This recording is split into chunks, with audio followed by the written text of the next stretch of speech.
It's 8:13 a.m. in California. Your kid is lining up for homeroom, you're sipping coffee, and your phone buzzes with the usual school alerts. Pajama Day Friday, fundraiser next week, and then a new line that makes your stomach drop. Immigration enforcement reported near campus. We're activating our safety protocol and notifying families. Would you still send your child to school here? Here's the twist. In most of America, school alerts are for weather and wildfires. In California, they now double as a heads up for federal muscle. Supporters call it transparency. Critics call it interference. Parents just want a plan that doesn't turn third period into a panic drill. And while California leans into push notification safety, other states are writing entirely different scripts. New York builds safe zone rules that keep officers out without a judge's warrant. Texas toys with bills that would make enrollment harder for undocumented kids. Florida tightens cooperation with immigration authorities, even as old court decrees say schools can't ask about status. Same country, wildly different definitions of school safety. So why do so many families still stick with California? Because beneath the political fireworks, there's a practical promise: you won't be blindsided. If something big rolls onto campus, earthquake, wildfire, or a knock from Washington, the school rings the bell for you first. California is the iPhone of school safety. Expensive, a little extra, and yes, it comes with push notifications. But for parents who live between hope and headlines, that ping can feel like peace. Stay with me. In this countdown, we'll reveal the 9 H.I. Deaton reasons parents keep their kids in California schools, from the everyday, no surprises, perks to the single most important reason at Hasson. So why a top 9 countdown about parents keeping their kids in California schools? Because this isn't just a state law, it's a cultural Rorschach test. Some states treat schools as safe havens. Hello, New York, where ICE needs a judge's warrant to even knock. Others, like Texas, flirt with bills that would make it harder for undocumented kids to enroll in the first place. Florida, it's busy both cutting in-state tuition for undocumented students and reminding schools they can still demand a judicial warrant before ICE steps foot inside. California, meanwhile, says, let's send an alert, same way we do for earthquakes and pizza Fridays. That's the lens for our list. We're not just ranking talking points, we're ranking the hidden reasons why, despite high rents and endless drama, parents still say, yep, California schools are where my kid belongs. And Hasson might surprise you. California schools already run on emergency mode. Here's the thing, in California, schools already juggle a parade of emergency drills. Fire drills? Check. Earthquake, duck and cover? Every semester. Active shooter lockdown practice? Sadly, yes.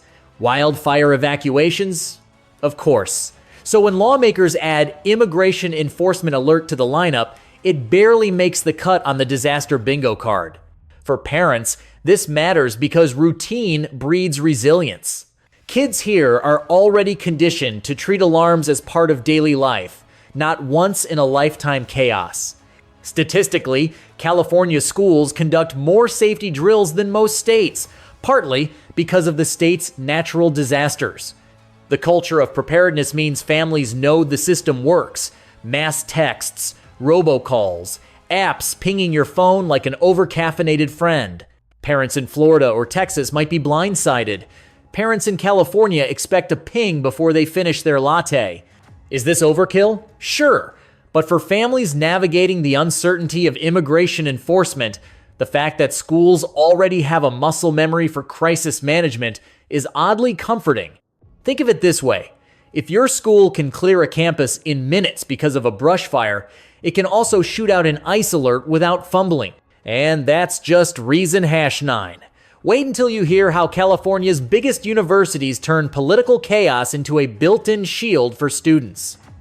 Universities double as political spotlights. At most colleges, the scariest alert you'll get is about parking permits or a rabid raccoon on campus. But in California, If ICE even thinks about stepping onto a UC or CSU quad, the entire state and probably CNN will know about it before lunch. Why? Because these schools aren't just campuses, they're stages.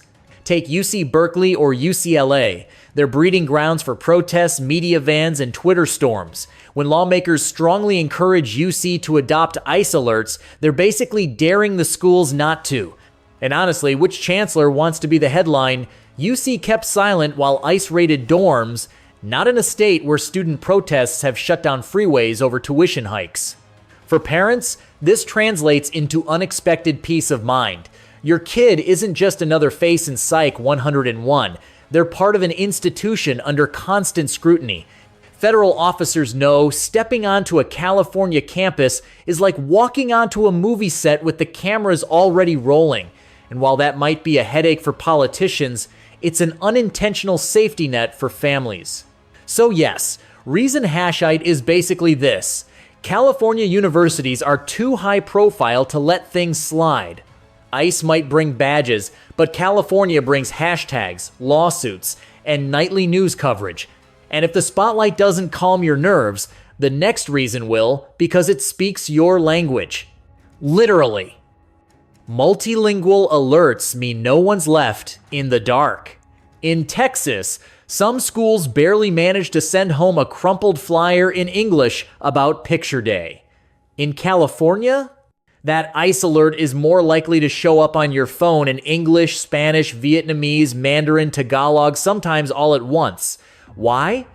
Because nearly 44% of Californians speak a language other than English at home, and lawmakers know a one-language policy would be political suicide. For parents, this is more than courtesy, it's survival. Imagine getting a message in a language you don't fully understand. Would you panic, ignore it, or misinterpret it? Any of those could put your child at risk. By sending alerts in multiple languages, California removes the guesswork. A mom in East LA doesn't need her teenager to translate a government message on the fly. She can read it herself and act fast. The U.S. Department of Education has long nudged schools to make communications accessible, but California schools treat it as non-negotiable. It's not just about ICE alerts. Either it's lunch menus, PTA reminders, safety drills. The message is clear. If you live here, you're part of the loop. That inclusivity makes California stand out against places like Florida, where bilingual alerts are the exception, not the norm. And for immigrant families, Reason #7 is a game changer. You can't protect your kids if you can't understand the warning. Now, let's level up, because Reason #6 shows how California's laws lock arms with federal privacy protections to keep families shielded. State laws sync perfectly with federal privacy shields. Here's the boring but critical part that makes lawyers nod approvingly. California's rules on ICE alerts aren't floating in space. They plug right into FERPA, the federal law that protects student records. Translation: schools can't hand over your kid's information immigration status included without parental consent or a proper court order. And California piles its own layers on top, making it harder for local districts to accidentally overshare.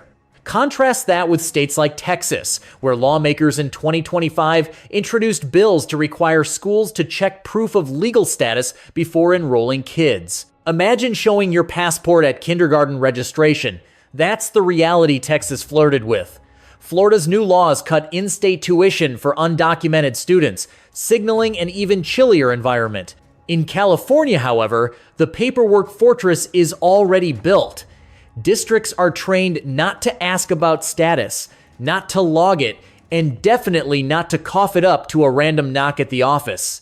So when ICE does appear, the only thing the school can legally do is hit send on the alert, not open the filing cabinet. For parents, this is invisible armor. It means your child's name, address, and class schedule aren't breadcrumbs ICE can scoop up at will. And in a world where data leaks faster than cafeteria chocolate milk, Reason #6 is a quiet but powerful shield. But if that feels too dry, don't worry. Reason #5 brings the drama by showing how California looks downright protective compared to its neighbors. California looks like a guardian angel next to Texas, Florida. Sometimes safety isn't about being perfect, it's about being better than the alternatives. And compared to Texas and Florida, California looks like a parent's dream. In Texas, lawmakers spent 2025 pushing bills that would bar undocumented kids from free enrollment or force families to show proof of legal presence. Florida, under Governor DeSantis, cut in-state tuition for undocumented students starting July 2025 and created a new state immigration enforcement council. Both states lean into cooperation with ICE, leaving immigrant parents wondering if the schoolhouse door comes with a side of federal paperwork. California flips the script. Instead of asking for documents, it sends alerts. Instead of tightening access, it widens communication. For parents who watch the news and see Florida treating schools as extensions of law enforcement, California's model feels like the opposite: schools as community guardians. This doesn't mean California is flawless. The rent will still gut your wallet, and the traffic will age you 10 years.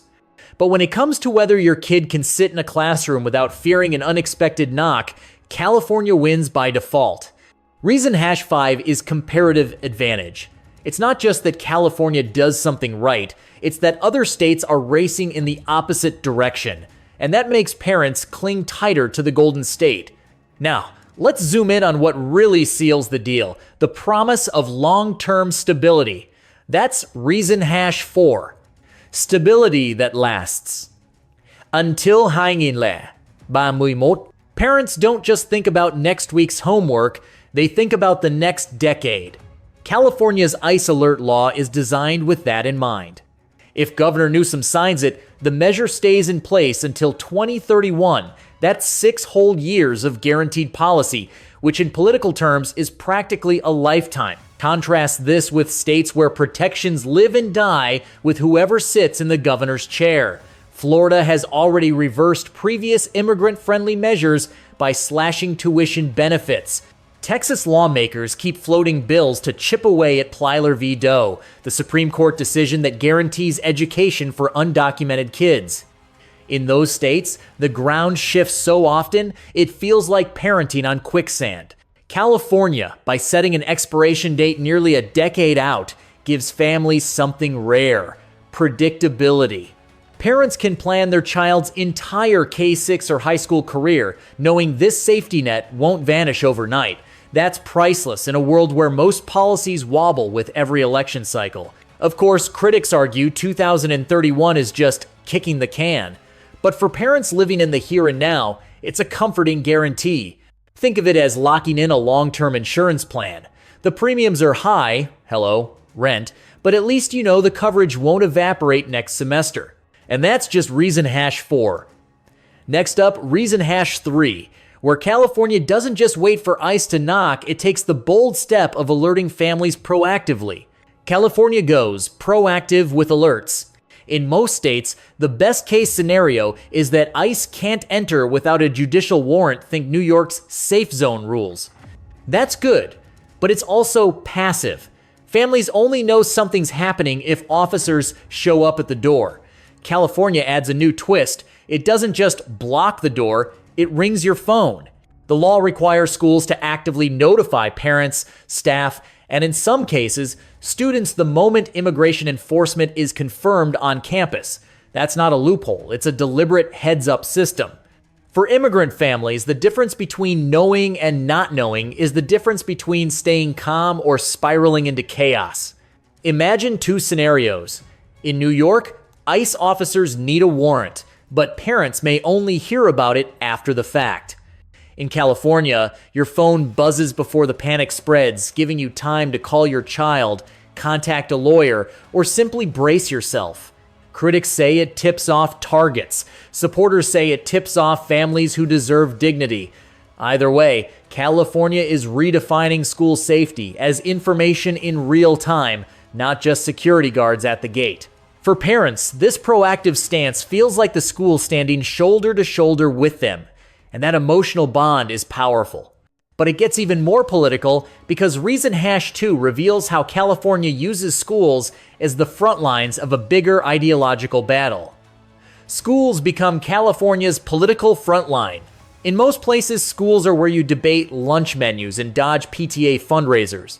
In California, they've become the stage for a constitutional showdown. By forcing schools to issue ICE alerts, lawmakers aren't just protecting students, they're making a statement. Kids come before federal muscle. This flips the usual script. Texas lawmakers want schools to check immigration status at enrollment. Florida's legislature created a state immigration council that encourages cooperation with ICE. But California says, nope, our classrooms aren't extensions of Washington's enforcement agenda. They're shields. Parents pick up on this symbolism. When the state turns schools into a front line, it sends a message of solidarity. We've got your back. Sure, it's political theater. Every alert is also a jab at federal supremacy.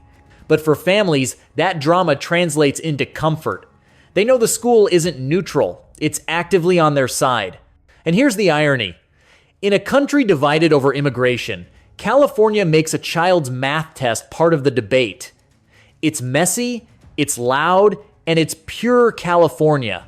But for many parents, it's also the reassurance they need. Still, even political theater pales compared to the ultimate reason families stay. Reason Hasson is the simplest and the most human. Peace of mind for the kids. Strip away the politics, the hashtags, the lawsuits, and the legislative jargon, and what's left? A child sitting in a classroom, trying to focus on multiplication tables or science projects. For that child, nothing matters more than feeling safe. And for parents, nothing matters more than knowing their kid isn't learning under the shadow of fear. California's ICE alert law, at its core, delivers one priceless commodity: peace of mind. When schools commit to notifying families, they're telling every student, especially those from immigrant households, you will not be caught off guard here. That sense of predictability is what lets kids actually learn, instead of glancing nervously at the door whenever someone walks by. Compared to New York's legal shields, Florida's crackdowns, or Texas's enrollment battles, California offers something simpler: reassurance. Parents might still battle rent hikes and traffic jams, but at least they know their children can walk into class without the gnawing dread of sudden disruption. Reason Hasson isn't flashy, but it's the foundation. Because at the end of the day, grades and GPAs mean nothing if a child's education is clouded by anxiety. California parents keep their kids in these schools, not because it's easy, but because the state promises one thing most clearly: your child can learn without fear. Here's the uncomfortable truth. This debate about ICE alerts in schools isn't really about notifications. It's about how America defines the purpose of education. Is school just a place to memorize state capitals, or is it a sanctuary where every child, regardless of their paperwork, can grow up without fear? California has planted its flag on the latter. By weaving ICE alerts into school safety plans, it reframes education as protection first, curriculum second. Critics scoff that it politicizes the classroom. But ask a parent in East LA whose phone buzzes before ICE walks the hallways for them. It's not politics, it's survival. Compare the spectrum. New York puts up hard legal walls, barring ICE without a judicial warrant. Florida dismantles protections, cutting tuition benefits and aligning schools closer to enforcement. Texas debates laws that could literally bar undocumented kids from free enrollment, challenging the very spirit of Plyler versus Doe. Against this backdrop, California carves out a messy middle ground. Not a ban, not open doors, but transparency. It promises families they'll never be blindsided. The social stakes are huge. For immigrant communities, these alerts act as a lifeline, a small piece of control in a system designed to feel overwhelming. For teachers, it redefines their role as not just educators, but guardians. And for kids, it signals a profound message: you matter enough for us to fight for your peace of mind. California's approach is far from perfect, but in a nation where states pull in opposite directions, its ICE alert law becomes more than policy. It's a cultural mirror reflecting a broader question. Do we want schools to be battlegrounds for politics or safe zones for childhood? So here's the paradox. California schools may cost you a small fortune in rent gas, and PTA fundraisers, but they also give you something other states can't: the promise that your child won't be blindsided by fear in the middle of algebra. New York locks ICE out with warrants. Florida rolls out the welcome mat for enforcement. Texas toys with barring undocumented kids altogether. California, it sends you a buzz on your phone and says, "We've got you." Now it's your turn. If you were a parent, would you keep your kid in a state where the school bell doubles as a political alarm clock? Or would you take them somewhere else? Drop your answer below and let's see how divided this room really island.